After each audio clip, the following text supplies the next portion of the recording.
Chapter 5 Diagon Alley. Harry woke early the next morning. Although he could tell it was daylight, he kept his eyes shut tight. It was a dream, he told himself firmly. I dreamed a giant called Hagrid came to tell me I was going to a school for wizards. When I open my eyes, I will be home in my cupboard. There was suddenly a loud tapping noise. And there's Aunt Petunia knocking on the door, Harry thought, his heart sinking, but he didn't open his eyes. It had been such a good dream. Tap, tap, tap. All right, Harry mumbled. I'm getting up. He sat up and and Hagrid's heavy coat fell off him. The hut was full of sunlight. The storm was over. Hagrid himself was asleep on the collapsed sofa, and there was an owl rapping its claw on the window, a newspaper held in its beak. Harry scrambled to his feet, so happy he felt as though a large balloon was swelling inside him. He went straight to the window and jerked it open. The owl swooped in and dropped the newspaper on top of Hagrid, who didn't wake up. The owl then fluttered onto the floor and began to attack Hagrid's coat. "Don't do that!" Harry tried to wave the owl out of the way, but it snapped its beak fiercely at him and carried on savaging the coat. "Hagrid," said Harry loudly, "there's an owl!" "Pay him," Hagrid grunted into the sofa. "What?" "He wants paying for delivering the paper. Look in the pockets." Hagrid's coat seemed to be made of nothing but pockets. Bunches of keys, slug pellets, balls of string, peppermint humbugs, tea bags. Finally, Harry pulled out a handful of strange-looking coins. "Give him 5 nuts," said Hagrid sleepily. "Nuts?" "The little bronze ones." Harry counted out 5 bronze coins, and the owl held out his leg so Harry could put the money into a small leather pouch tied to it. Then he flew off through the open window. Hagrid yawned loudly, sat up, and stretched. "Best be off, Harry. Lots to do today. Gotta get up to London and buy all your stuff for school." Harry was turning over the wizard's coins and looking at them. He had just thought of something that made him feel as though the happy balloon inside him had got a puncture. Hagrid?" Said Hagrid, who was pulling on his huge boots. "I haven't got any money. And you heard Uncle Vernon last night. He won't pay me to go and learn magic." "Don't worry about that," said Hagrid, standing up and scratching his head. "Do you think your parents didn't leave you with anything?" "But their house was destroyed." "They didn't keep their gold in the house, boy. Nah, first stop for us is Gringotts, Wizard's Bank. Have a sausage. They're not bad cold. And I wouldn't say no to some bit of your birthday cake, neither." "Wizards have banks?" "Just the one, Gringotts, run by goblins." Harry dropped a bit of sausage he was holding. "Goblins?" "Yeah, so you'd be mad to try and rob it, I'll tell you that. Never mess with goblins, Harry. Gringotts is the safest place in the world for anything you want to keep safe, except maybe Hogwarts. As a matter of fact, I gotta visit Gringotts anyway, for Dumbledore. Hogwarts business." Hagrid drew himself up proudly. "He usually gets me to do important stuff for him. Fetching you and getting things from Gringotts. Knows he can trust me, see? Got everything? Come on, then." Harry followed Hagrid out onto the rock. The sky was quite clear now, and the sea gleamed in the sunlight. The boat Uncle Vernon had hired was still there, with a lot of water in the bottom after the storm. "How did you get here?" Harry asked, looking around for another boat. "Flew," said Hagrid. "Flew?" "Yeah, but we'll go back in this. Not supposed to use magic now I got you." They settled down in the boat. Harry was still staring at Hagrid, trying to imagine him flying. "Seems a shame to row, though," said Hagrid, giving Harry another one of his sideways looks. "If I was to speed things up a bit. Would you mind not mentioning it at Hogwarts?" "Of course not," said Harry, eager to see more magic. Hagrid pulled out the pink umbrella again, tapped it twice on the side of the boat, and they sped off toward land. "Why would you be mad to try and rob Gringotts?" Harry asked. "Spells. Enchantments," said Hagrid, unfolding his newspaper as he spoke. "They say there's dragons guarding the high-security vaults, and then you gotta find your way. Gringotts is hundreds of miles under London, see? Deep under the underground. You'd die of hunger trying to get out, even if you did manage to get your hands on something." Harry sat and thought about this while Hagrid read his newspaper, the Daily Prophet. Harry had learned from Uncle Vernon that people liked to be left alone while they did this, but it was very difficult. He had never had so many questions in his life. Ministry o' Magic messing things up as usual, Hagrid muttered, turning the page. There's a Ministry of Magic? Harry asked before he could stop himself. Course, said Hagrid. They wanted Dumbledore for minister, of course, but he'd never leave Hogwarts. So old Cornelius Fudge got the job. Bungler if there ever was one, so he pelts Dumbledore with owls every morning asking for advice. But what does a Ministry of Magic do? Well, their main job is to keep it from the muggles that there's still witches and wizards up and down the country. Why? Why? Blimey, Harry. Everyone would be wanting magic solutions to their problems. Nah, we're best left alone. At this moment, the boat bumped gently into the harbor wall. Hagrid folded up his newspaper and they clambered up the stone steps onto the street. Passers-by stared a lot at Hagrid as they walked through the little town to the station. Harry couldn't blame them. Not only was Hagrid twice as tall as anyone else, he kept pointing at perfectly ordinary things like parking meters and saying loudly, "See that, Harry? Things these muggles dream up, eh?" "Hagrid," said Harry, panting a bit as he ran to keep up, "did you say there are dragons at Gringotts?" "Well, so they say," said Hagrid. "Crikey, I'd like a dragon." "You'd like one?" "Wanted one ever since I was a kid. Here we go." They had reached the station. There was a train to London in 5 minutes' time. Hagrid, who didn't seem to understand Muggle money, as he called it, gave the bills to Harry so he could buy their tickets. People stared more than ever on the train. Hagrid took up 2 seats and sat knitting what looked like a canary yellow circus tent. "Still got your letter, Harry?" he asked as he counted stitches.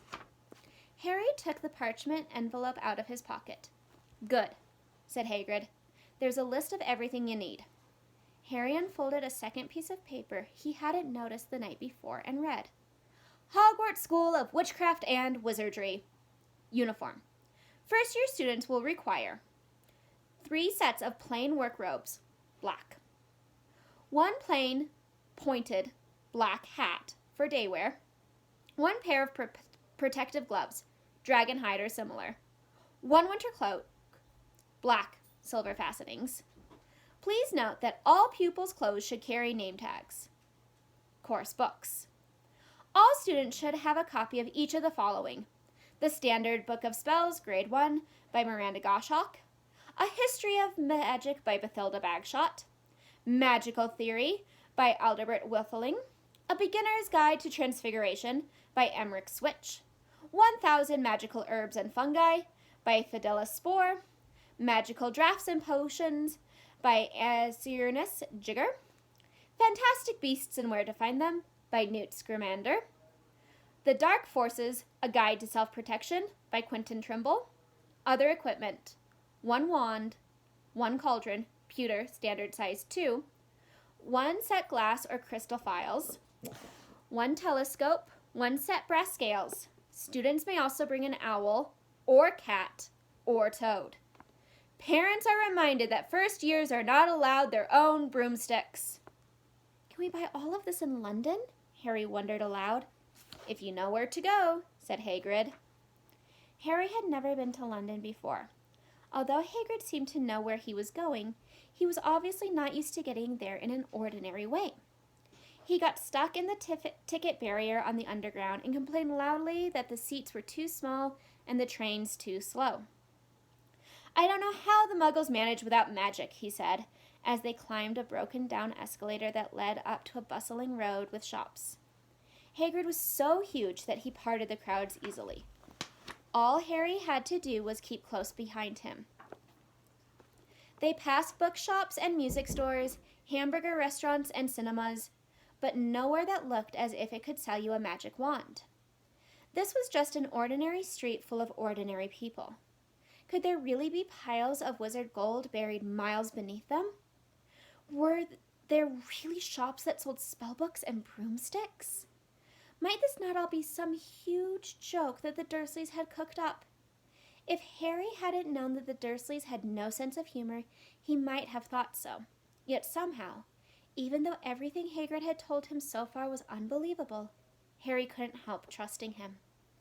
"This is it," said Hagrid, coming to a halt. "The Leaky Cauldron. It's a famous place." It was a tiny, grubby-looking pub. If Hagrid hadn't pointed it out, Harry wouldn't have noticed it was there. The people hurrying by didn't glance at it. Their eyes slid from the big bookshop on one side to the record shop on the other, as if they couldn't see the Leaky Cauldron at all. In fact, Harry had the most peculiar feeling that only he and Hagrid could see it. Before he could mention this, Hagrid had steered him inside. For a famous place, it was very dark and shabby. A few old women were sitting in a corner, drinking tiny glasses of sherry. One of them was smoking a long pipe. A little man in a top hat was talking to the old bartender, who was quite bald and looked like a toothless walnut. The low buzz of chatter stopped when they walked in. Everyone seemed to know Hagrid. They waved and smiled at him, and the bartender reached for a glass, saying, "The usual, Hagrid?" "Can't, Tom. I'm on Hogwarts business," said Hagrid, clapping his great hand on Harry's shoulder and making Harry's knees buckle. "Good Lord," said the bartender, peering at Harry. Can it be?" The Leaky Cauldron had suddenly gone completely still and silent. "Bless my soul," whispered the old bartender. "Harry Potter. What an honor!" He hurried out from behind the bar, rushed toward Harry, and seized his hand, tears in his eyes. "Welcome back, Mr. Potter, welcome back." Harry didn't know what to say. Everyone was looking at him. The old woman with the pipe was puffing on it without realizing it had gone out. Hagrid was beaming. There was a great scraping of chairs, and the next moment Harry found himself shaking hands with everyone in the Leaky Cauldron. "Doris Crockford, Mr. Potter, couldn't believe I'm meeting you at last." "So proud, Mr. Potter, I'm just so proud." "Always wanted to shake your hand. I'm all aflutter." "Delighted, Mr. Potter, just can't tell you. Diggle's the name, Deadliest Diggle." "I've seen you before," said Harry, as Deadliest Diggle's top hat fell off in his excitement. "You bowed to me once in a shop." "He remembers!" cried Deadliest Diggle, looking around at everyone. "Did you hear that? He remembers me." Harry shook hands again and again. Doris Crockford kept coming back for more. A pale young man made his way forward very nervously, one of his eyes twitching. "Professor Quirrell," said Hagrid. "Harry, Professor Quirrell will be one of your teachers at Hogwarts."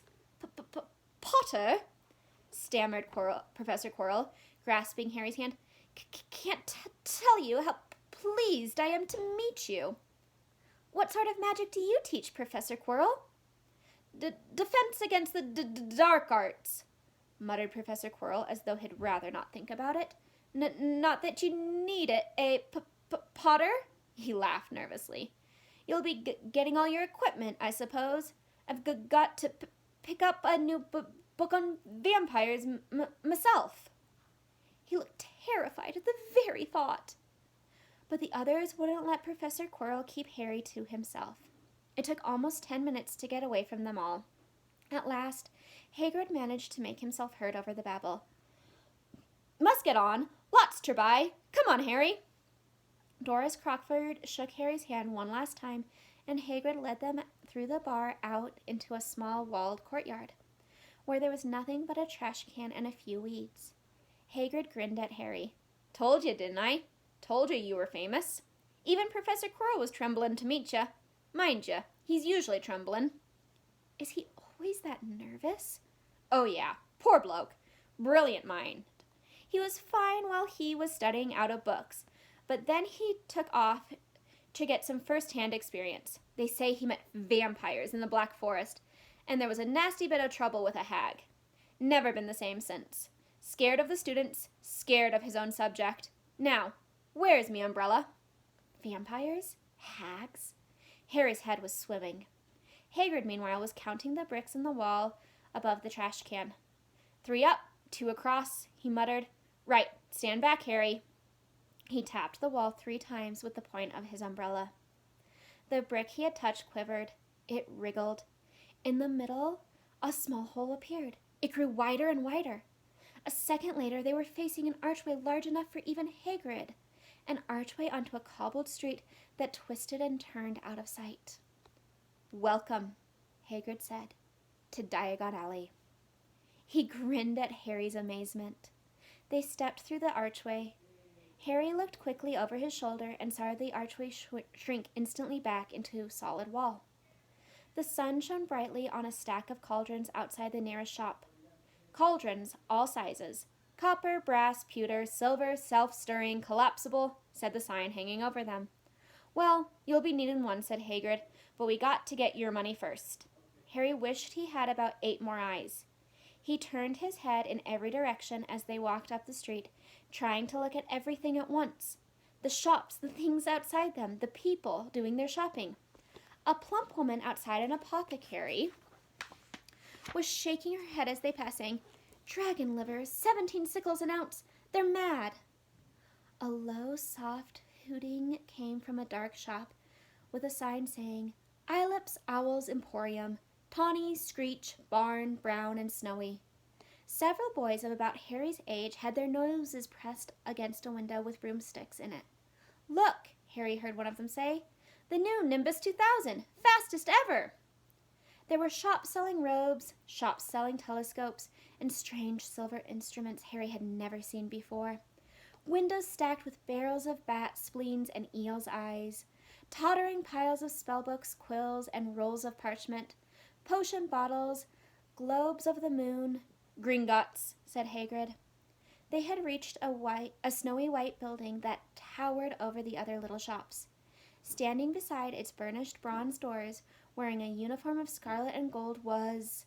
"Yeah, that's a goblin," said Harry quietly as they walked up the stone steps toward him. The goblin was about a head shorter than Harry. He had a swarthy, clever face, a pointed beard, and Harry noticed very long fingers and feet. He bowed as they walked inside. Now they were facing a second pair of doors, silver this time, with words engraved upon them. "Enter, stranger, but take heed of what awaits the sin of greed. For those who take, but do not earn, must pay most dearly in their turn. So if you seek beneath our floors a treasure that was never yours, thief, you have been warned, beware of finding more than treasure there." "Like I said before, you'd be mad to try and rob it," said Hagrid. A pair of goblins bowed them through the silver doors, and they were in a vast marble hall. About 100 more goblins were sitting on high stools behind long counters, scribbling in large ledgers, weighing coins in brass scales, examining precious stones through eyeglasses. There were too many doors to count leading off the hall, and yet more goblins were showing people in and out of these. Hagrid and Harry made for the counter. "Mornin'," said Harry to the free goblin. "We've come to take some money out of Mr. Potter's safe."